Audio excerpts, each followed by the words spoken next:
We thank you, God. Ay tunay, Panginoon, wala ibang pangalan na may tataas, Panginoon, kundi ikaw lamang, Iso Kristo. Lord, we thank you. We will offer the rest of our time, Panginoon. In Jesus' name, Amen. Amen. Nakapag po natin ang Panginoon mga kapatid. Praise the Lord. Ang sarap pawitan ng Panginoon, no? Pwede pa lang, all night, awit na tayo sa Panginoon. Dahil He is worthy to praise, and He is worthy na ibigay natin yung oras natin sa Kanya. Because we owe everything to Him. Amen?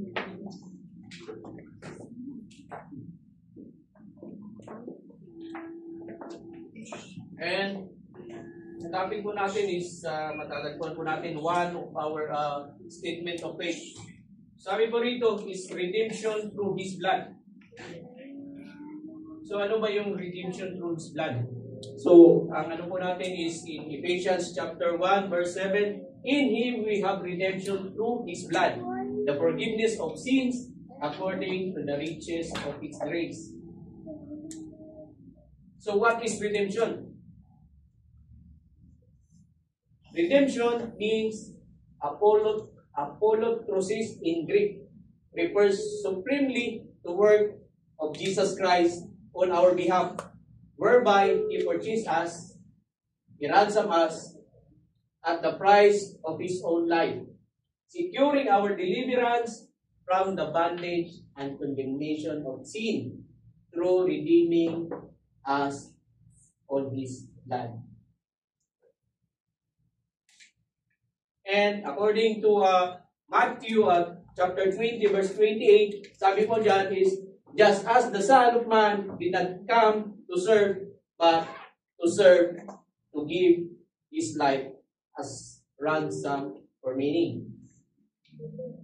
And how do we obtain redemption and the forgiveness of sins?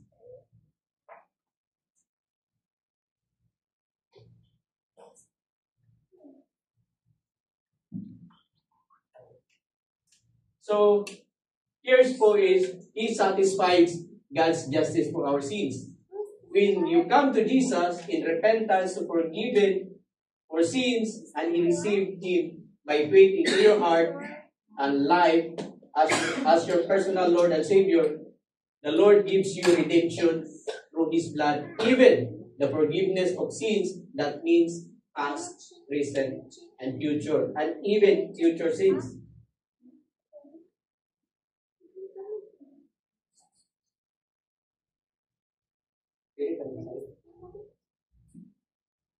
So there is three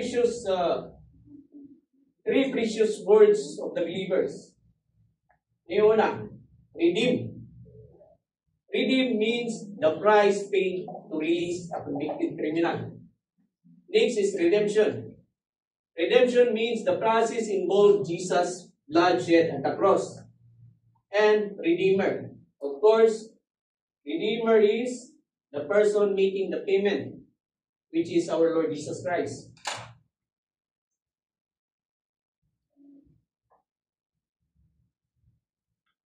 And why we need a redeemer? Because we are, for all have sinned and fall short of the glory of God. So that's why we need a redeemer. Dahil nagkasala tayo. And nung nagkasala ang ating mga ninuno, si Evan, si Adan, is naiwalay tayo sa presensya ng Panginoon. In Isaiah 59 verse 2, for your iniquities have separated you from your God, your sins have hidden His face from you. From you, so that He will not hear. So grabe no, dati na pag nagkasala ang mga tao is talagang hindi, we are separated from the presence of God. And dahil dyan, sabi nga sa Romans 6:23, for the wages of sin is death, but the gift of God is eternal life in Christ Jesus. life under the law. Alam po ba natin what is the life under the law? Life under the law means if one thinks he can be justified by keeping the law, any law, he or she must keep in 100%. Without so much as one slip up na walang dapat hindi niya masunod. This is the perfection God requires of us. Once you slip up and break a law, you are a law violator. So meaning, pag na-break natin ang isa, lahat yun, na-break na natin.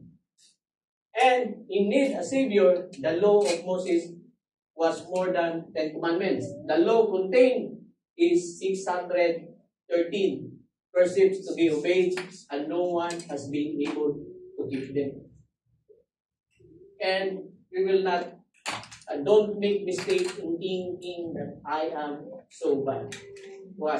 Dahil hindi natin nasusunod ang kamantayan ng Panginoon. Kaya nga sabi in Galatians 3, verse 13 to 14, Christ has redeemed us from the curse of the law, having become a curse for us, for it is written, curse is everyone who hung on tree, that the blessings of Abraham might come upon the Gentiles in Christ Jesus, that we might receive the promise of the promise of the Spirit through faith. So praise God dahil sa disobedience nila is nabigyan tayo ng pagkakataon, ng privilege na ma-receive yung blessings of Abraham might come upon the Gentiles through our Lord Jesus Christ. Amen?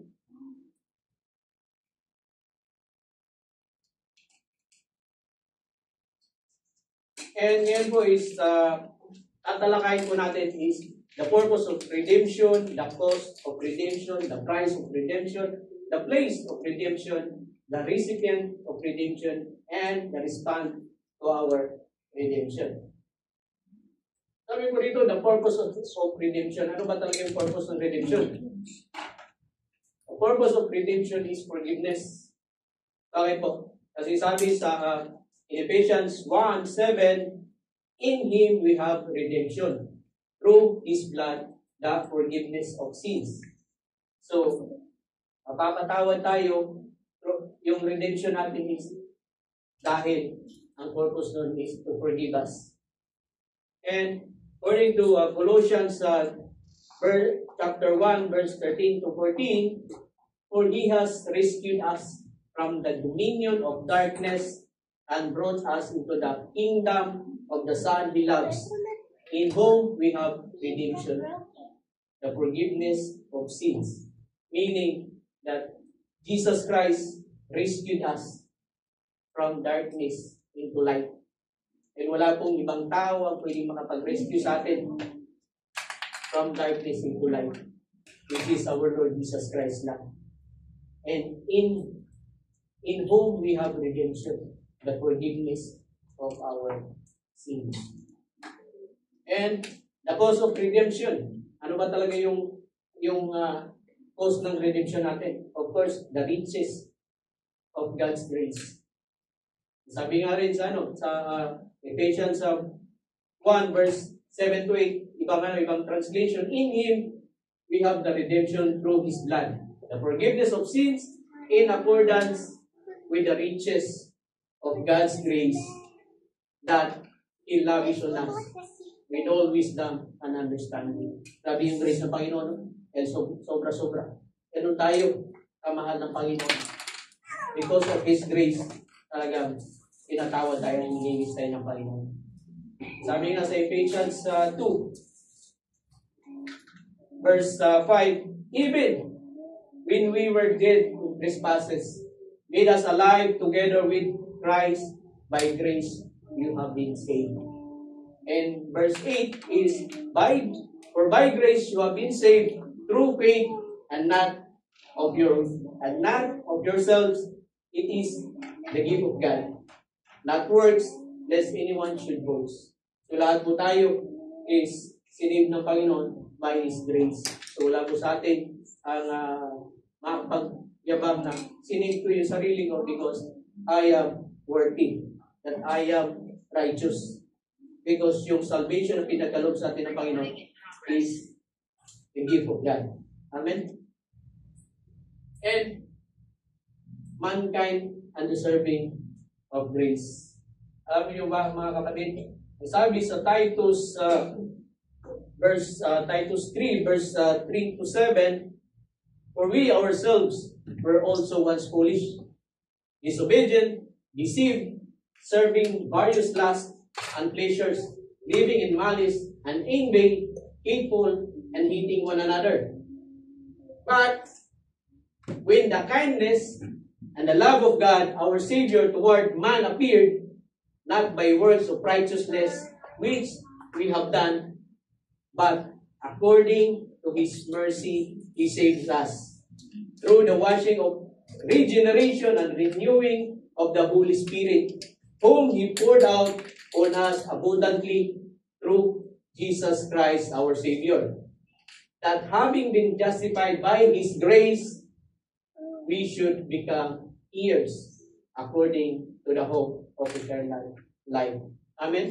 So, biruin niyo mga kapatid, once we are foolish, disobedient, na-deceive tayo, serving various lusts, pleasures, living in malice and envy, hateful, and hating one another. But remember, but when the goodness and the love of God, our Lord, our Savior toward man appeared, not by works of righteousness, but which we have done according to His mercy, and He saved us. Dahil sa mercy ng Panginoon, hindi niya hayaan na yung once na naging foolish tayo, mananatili tayo doon. Once na nag-disobey tayo sa Kanya, mananatili tayo doon. Dahil ang Panginoon is mabuti. And lagi po nating tatandaan, the price is blood. Alam naman natin, is sin. The wages of sin is death. Kaya sabi kanina, for the wages of sin is death, but the gift of God is eternal life in Christ Jesus our Lord. Pero mga kapatid, pag tayo ay nagkasala dati, kung tayo is nasa Old Testament, ang nagkasala tayo is buhay, ang kabayaran. But the price of redemption is only through the blood of our Lord Jesus Christ. Because in Him we have redemption through His blood. Through His blood only, the price of redemption of our Lord Jesus Christ. And ang sabi rito sa Hebrews 9 verse 13 to 15, for if the blood of bulls and the goats and the ashes of heifer sprinkling the unclean sanctifies for the purifying of the flesh. Sabi rito na kung yung mga hayop dati is pag-purify ng mga kasalanan, how much more shall the blood of Christ, who through the eternal Spirit offered Himself without spot to God, cleanse your conscience from the dead works to serve the living God. Napansin niyo po mga kapatid? Kaya tayo tinubos ng ating Panginoon because to serve our living God. Hindi po tayo sinave ng Panginoon for nothing.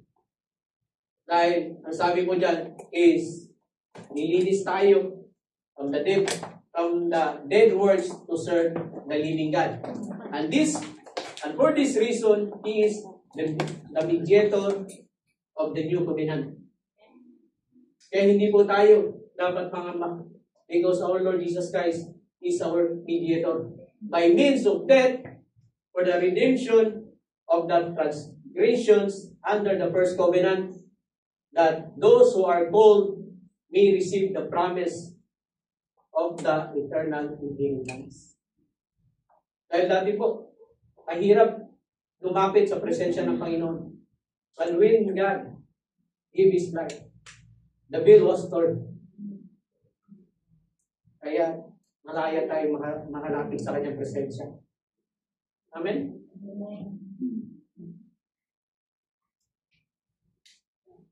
And the price, again, the blood of Jesus Christ is the price of our redemption. Sabi po rito in Romans 3:24-25, and being justified, declared of the guilt of sin, made acceptable to God, and granted eternal life as a gift by His precious, undeserved grace. Yun yung mga kapatid. Imagine, we are being justified. Kung nakakaramdam tayo ng condemnation, hindi yun galing sa Panginoon.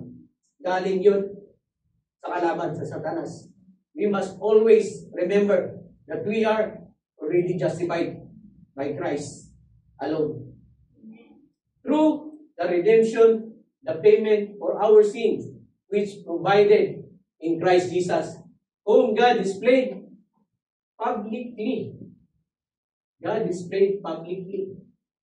Hindi po ito yung voucher lang na 10%, 30%, or how many percent. But Christ paid 100%. Wala po itong discount. Through the redemption, the payment of our sin, which is provided in Christ Jesus, whom God displayed publicly before the eyes of the world as a life-giving sacrifice of atonement and reconciliation, the propitiation by His blood to be received through faith. Ayun mga kapatid, publicly, our Lord Jesus Christ, He offered Himself upang tayo ay iligtas. Alam ko po na nangungusap sa atin, nangungusap ang bawat isa, ang Panginoon sa atin sa bawat isa. That publicly, huwag po tayo mahiya, may bahagi. Kung sino talaga ang nagligtas sa atin. Because publicly, hindi niya ikinahiya na kunin yung sin natin upang tayo ay bigyan ng bagong buhay.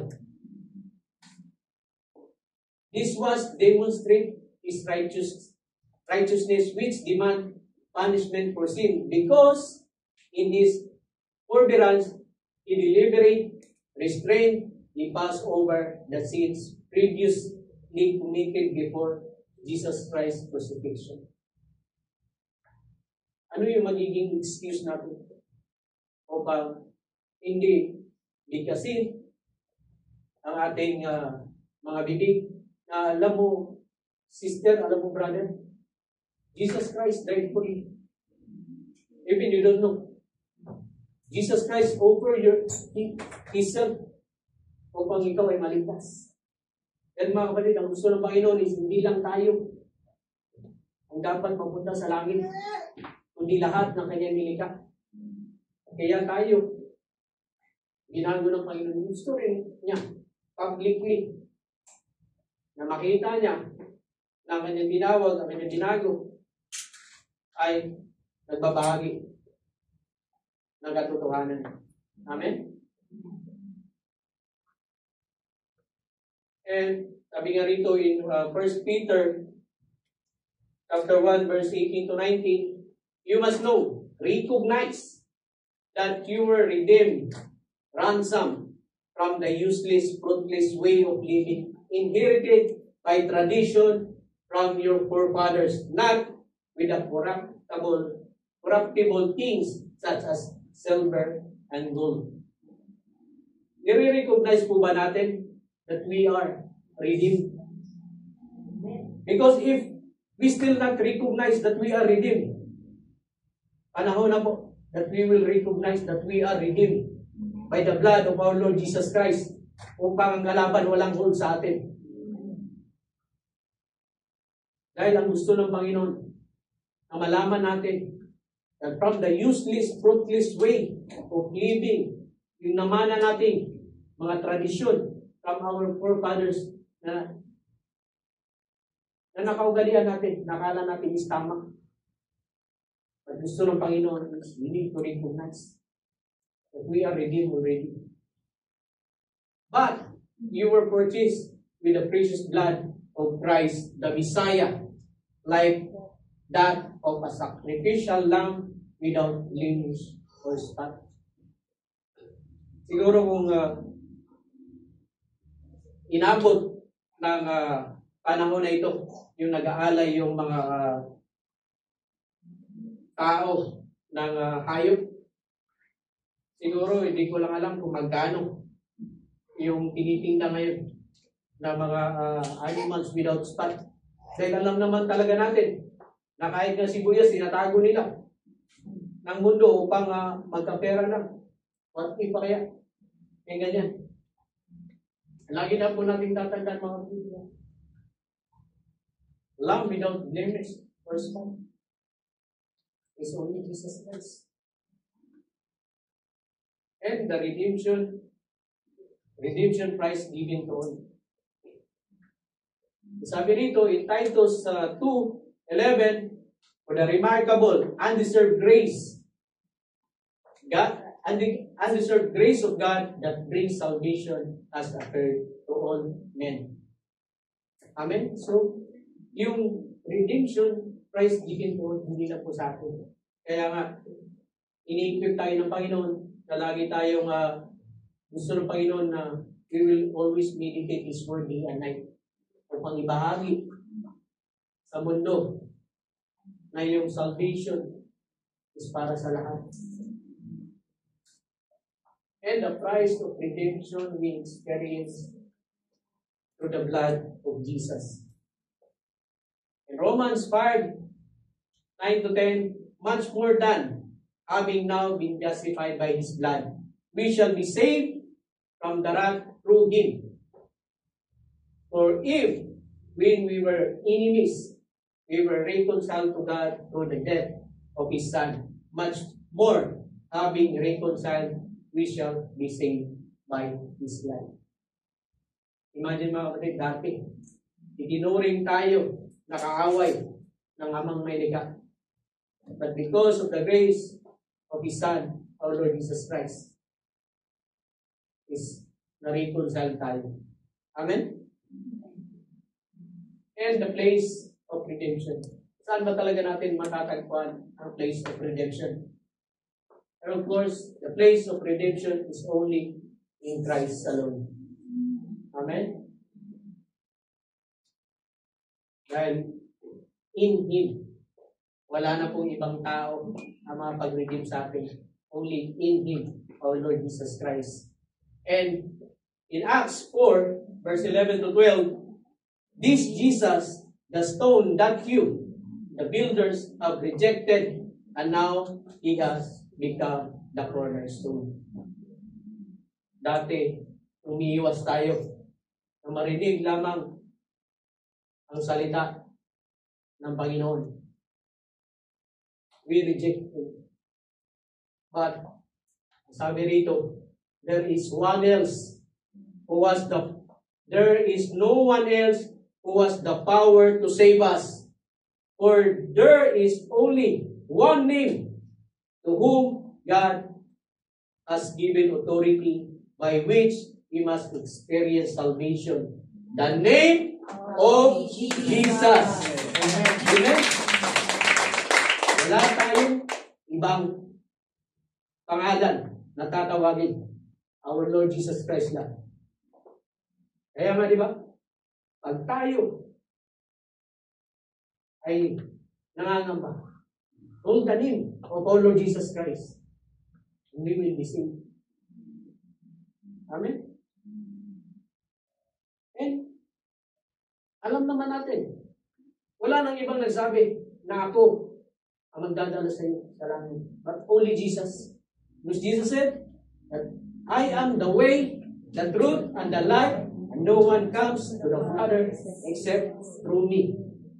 Pag meron pong nagsabi sa inyo na ako ang dadala sa iyo sa langit, huwag niyo pong takbuhan.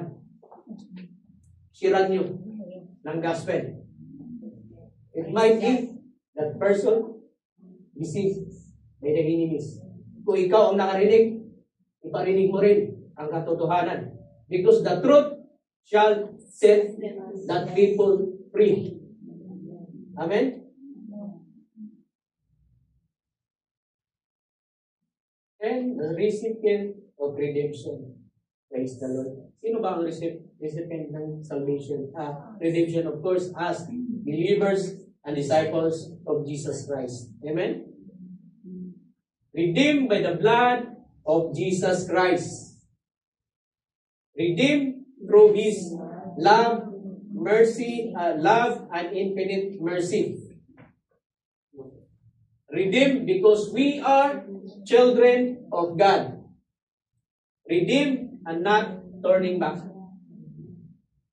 Redeemed with a purpose to glorify His name. Amen? Amen. And how should we respond to our redemption? Meron po ba tayong idea? How should we respond to our redemption? To respond to our redemption is, we will not love the world. Yun po ang gusto sa atin ng Panginoon. That we will not love the world. According, ang sabi rito in 1 John chapter 2, verse 15 to 17, do not love the world or the things in the world. If anyone loves the world, the love of the Father is not in him. For all that is in the world, the lust of the flesh, the lust of the eyes, the pride of life, is not of the Father, but it is of the world, and of the world passing away, and the lust of it, but he who does the will of God abides forever. Amen?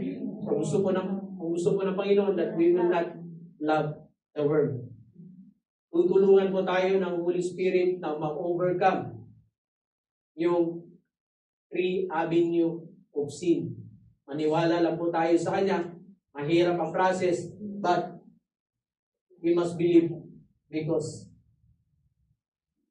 God will not fail us dahil tutulungan niya tayo. And what is the lust of the flesh? The lust of the flesh is any temptation or sin that appeals to our carnal and physical appetites. It is any sin that gives people sinful pleasure and attempts to satisfy our emotions, sins, and physical desires through sin. So example of the lust of the flesh includes sexual sins, such as fornication, adultery, homosexual, etc. Other example of the lust of the flesh includes drug addiction, alcoholism, gluttony, physical violence, materialism, gossip, idolatry, and so forth. Tutulungan tayo ng Panginoon dahil ang gusto ng Panginoon is pagdating niya, malinis tayo. And what is the lust of the eyes? The lust of the eyes is to look at things for which we are forbidden to see. The lust of the eyes includes visualization and fantasizing about things God has forbidden us from thinking about it, discovering and coveting and desiring to look at something that you should not looking at. The lust of the eyes also involves seeing and desiring something that does not belong to you, but belong to someone else. Example of the lust of the eyes includes pornography, coveting others of people's possessions, erotic and adulterous fantasies, the visualization and desire to receive forbidden things. The example, Jesus, that the adultery is not only a sin that one commits through physical, sexual contact. Instead, according to Christ, adultery is begin in mind through looking at fantasizing. And yan po is nakasulat sa Matthew 5, verse 27 to 28. Sabi po rito, you have heard that it was said to those of old, you shall not commit adultery. But I say to you, that whoever looks a woman to lust for her has already committed adultery with her in his heart. So praise God dahil ini-expose ng Panginoon kung ano yung makapag-aring may bato sa atin ng kalaban. And what is the pride of life? The pride of life is the temptation and desire for power, people recognition, and personal glory. The pride of life is also when someone believes she is better or superior than others based on acquired material position, social status, educations, and the like. The pride of life appeals to arrogance, also tempts people to seek popularity and admiration from others at any cost. The pride of life contrasts and opposes of life and attitude of humility. Sabi nga ni Apostle Paul in Romans 12 verse 3, "For I say, through the grace given to me, to everyone who is among you, not to think of himself more highly than he ought to think, but to think soberly as God dealt to each one as a measure of faith." So lagi po nating i-assist ang ating sarili na we are all servant of God. Na nagsiserve tayo sa mga tao. Na we will not think that we are above on other people. Dahil pag dating po natin at sinundo tayo ng Panginoon, is lahat po tayo pantay-pantay.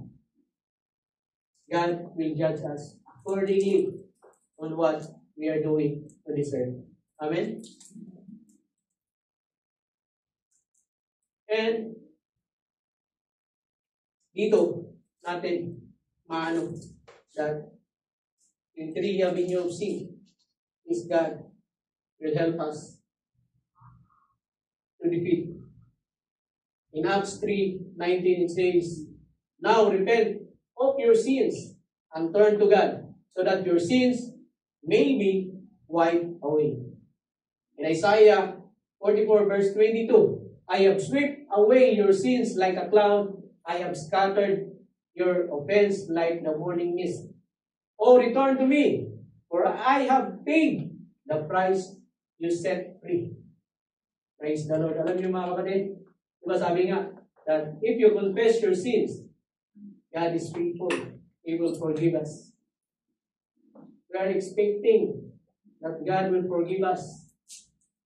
Praise the Lord. And God is expecting us also that when we ask or we confess our sins, God wants us to act according to His will. Mag-repent po tayo sa Kanya, tutulungan niya tayo. And kailang reading na rin tayo, what is repentance? Repentance, metanoia, means changing of our mind. Tutulungan tayo ng Panginoon how to eliminate the three having of sins. Gusto ng Panginoon na tayo ay malaya, dapat panindigan natin. Because in John 8:36 says, "So if the Son sets you free, you will free indeed." Amen? So, ang gusto sa atin ng Panginoon is maging confident tayo at tayo pinalaya ng Panginoon. Maging firm tayo ng Panginoon. Tutulungan tayo. Dahil ang gusto ng Panginoon, hindi masayang yung price of redemption, yung paglinis niya sa atin through His blood. Kaya gusto ng Panginoon sa atin is maging malaya tayo in any hold ng kalaban sa atin. Na kahit naglalakad tayo, panahin man tayo ng kalaban, definitely, hindi tayo tatablan. Why? Because God will protect us. God will not allow that the lies of the enemy will penetrate on us.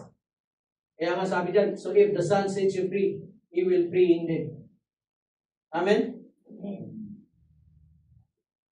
And before we close, mga kapatid, tayo ay malaya na po. God already break the chain. God already forgive us. Yung grasya ng Panginoon, yung kaawaan niya, ang tingin natin is may hold ang kalaban sa atin. We must renew and we must talk to God. Dahil for sure sasabihin sa atin ng Panginoon, ang kalaban sa iyo, wala nang hold. Because you acknowledge na I am your Savior. That you acknowledge that I am your helper. That you acknowledge that I already ransomed you. And the price that I paid is hindi invalid. Hindi nag-i-expire. Can we declare 1, 2, 3? I am redeemed by the blood of Jesus Christ. I am redeemed through His love, grace, and infinite mercy. I am redeemed because I am a child of God. I am redeemed and no turning back. I am redeemed with a purpose to glorify His name. I am redeemed to proclaim the gospel of Christ. I am redeemed to serve the living God. Amen. Palakpakan mo natin ang Panginoon. Mga kapatid, tastan po.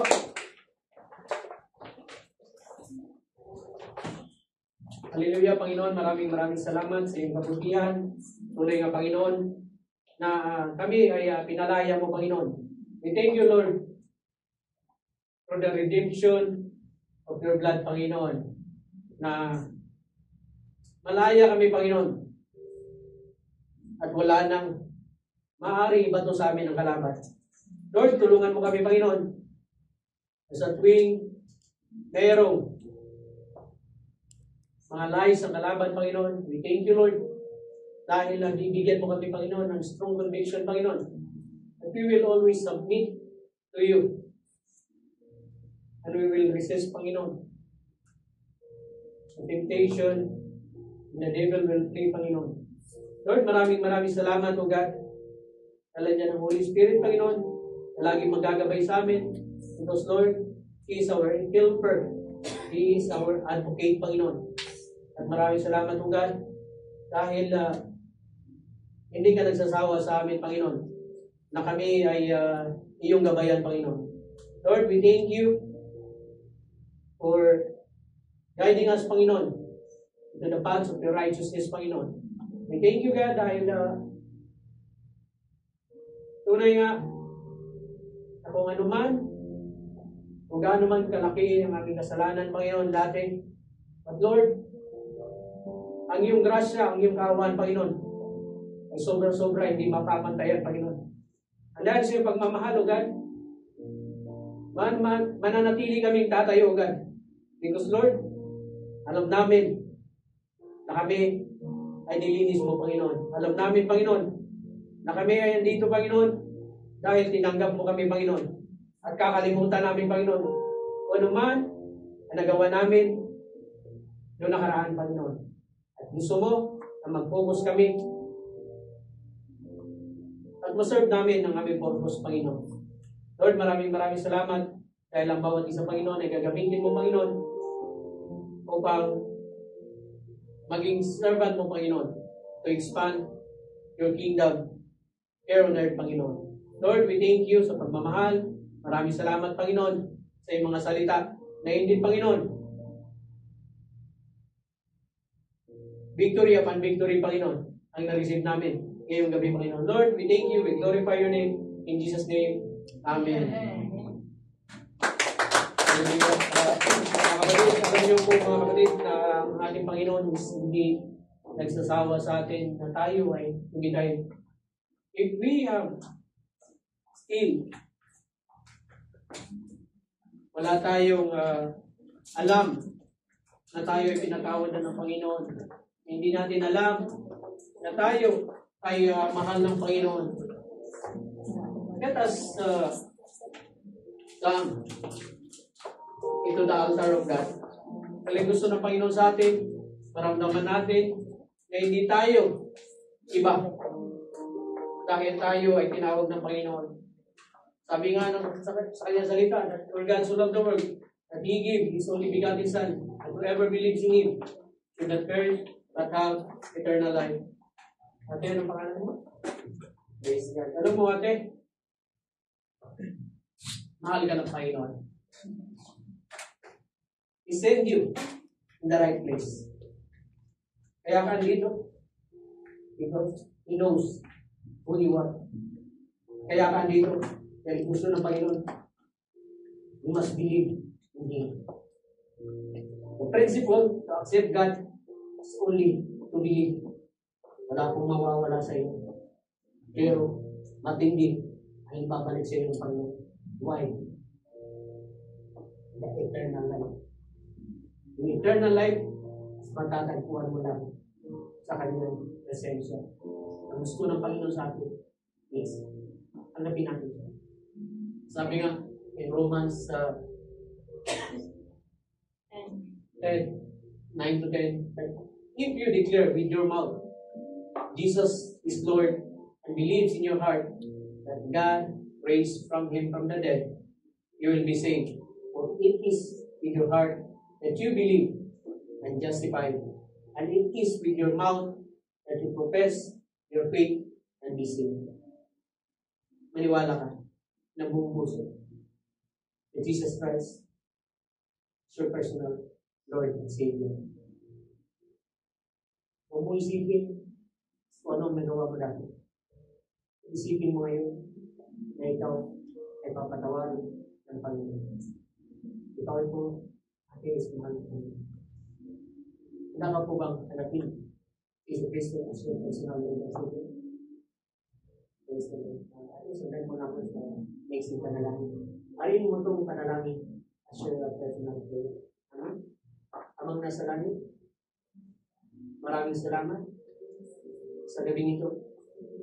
Ako'y naniniwala na hindi ito aksidente. Bagkus, ito yung plano mo upang mailapit ako sa iyong anak na si Iso Cristo. Ako'y naniniwala na siya ay pinako sa krus, namatay, pagkatapos ng 3 araw, muli siya nabuhay upang pagbayaran ang aking mga kasalanan, past, present, and future. Inamin ko na ako ay makasalanan. Maraming salamat dahil sa iyo ay malinis na. Dahil sa iyong banal na dugo, wala nang hold ang kalaban. Ina-accept kita as my personal Lord and Savior. Dahil dyan, maraming salamat na binigyan mo ako ng helper, which is the Holy Spirit, na siya ang aking maging gabay, aking advocate, at siya tutulong sa akin upang mas malapit pa ako sa iyo. Panginoon, maraming salamat dahil nakasulat na aking pangalan in the book of life. Ito ang aking panalangin sa ngalan ng Ama, ng Anak, at ng Espiritu. Amen. Mga kapatid, let us raise our hands and let us pray sa ating kapatid. Panginoon, maraming salamat, O God, na siya ay natagpuan mo, Lord, at siya ay tinanggap mo, Panginoon, na maging iyo. Lord, we thank you. Tunay nga, Panginoon, na nag-uumpisa, Panginoon, ang kanyang spiritual journey tonight, Panginoon. We thank you, Lord, dahil ang Holy Spirit, Panginoon, na lagi magagabay sa kanya. Mararamdaman niya, Panginoon, ang iyong pagmamahal, ang iyong comfort, ang iyong pagtuturo, Panginoon, through your words, Panginoon. We thank you, Lord. At kung ano man ang kanyang gisal sa buhay, Panginoon. Tulungan mo siya, Panginoon, na she will seek your kingdom first, Panginoon, and your righteousness, Panginoon, at lahat ng kanyang mga hinili sa iyo, Panginoon, na ipagkakalo mo, Panginoon. Lord, maraming salamat sa iyong pagmamahal, sa iyong grasya, sa iyong tawaan, Panginoon. In Jesus' name, Amen.